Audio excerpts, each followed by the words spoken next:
جب اللہ تعالیٰ نے فرما دیا کہ میں نے اپنے دین کو مکمل کر دیا، یعنی اب قرآن کے ذریعے کوئی حکم نہیں آئے گا،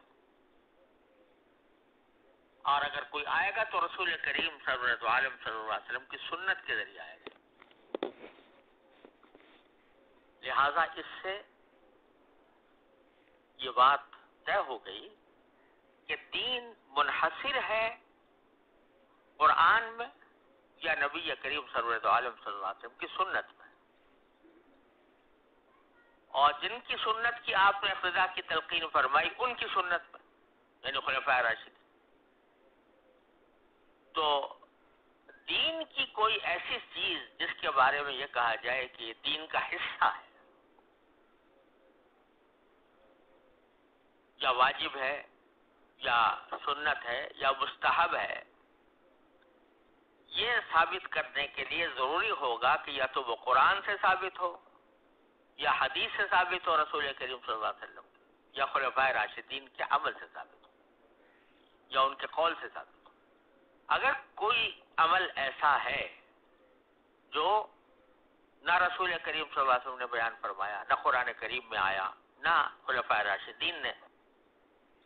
اس پر عمل کیا، نہ اس کی ترغیب دی، اس کو مباح تو کہہ سکتے ہیں، لیکن اس کو دین کا حصہ بنا کر اس کو واجب، لازم، مستحب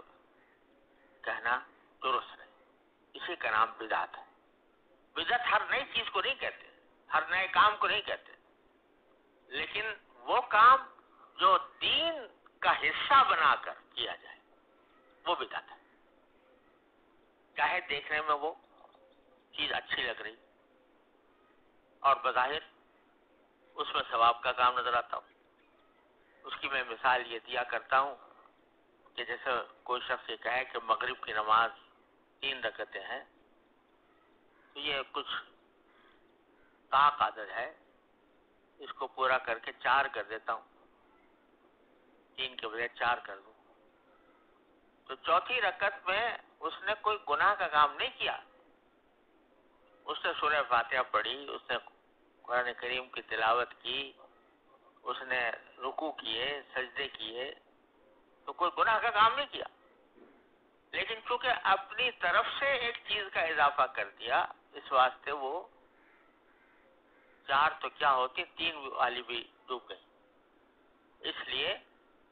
کوئی بھی چیز دین کے اندر اس طرح داخل کرنا کہ جس کو جزوِ دین قرار دے دیا جائے اور اس کو لازم سمجھا جائے، واجب سمجھا جائے، اس کے نہ کرنے والے پر نکیر کی جائے، یہ چیز ہے جو کسی عمل کو بدعت بنا دیتی۔ اگر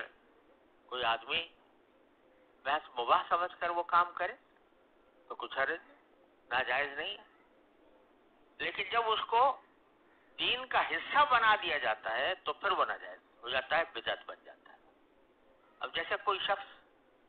رسول کریم صلی اللہ علیہ وسلم کے اسم گرامی پر محبت کے اعلیٰ، محبت کے تصور سے اپنے انگوٹھے چوم کے آنکھوں کو لگا لے تو اپنے ذات میں جائز فعل ہے، مباح فعل ہے، لیکن کوئی کہے کہ یہ لازمی ہے، جب بھی رسول کریم صلی اللہ علیہ وسلم کا اسم گرامی آئے تو ضرور آدمی ایسا کرے، تو یہ لازمی ہونے کی جو بات کر رہا ہے،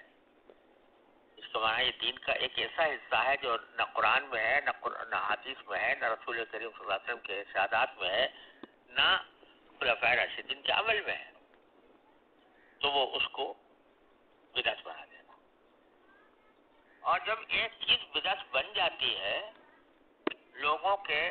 رواج کی وجہ سے، تو اس کو صرف مباح کی حیثیت میں کرنا بھی مشکوک ہو جاتا ہے۔ ساری دنیا تو اس لیے سے کر رہی ہے کہ یہ لازم ہے، واجب ہے، شرعاً شریعت کا حصہ ہے، آپ کہتے ہیں کہ میں مباح سمجھ کے کر رہا ہوں،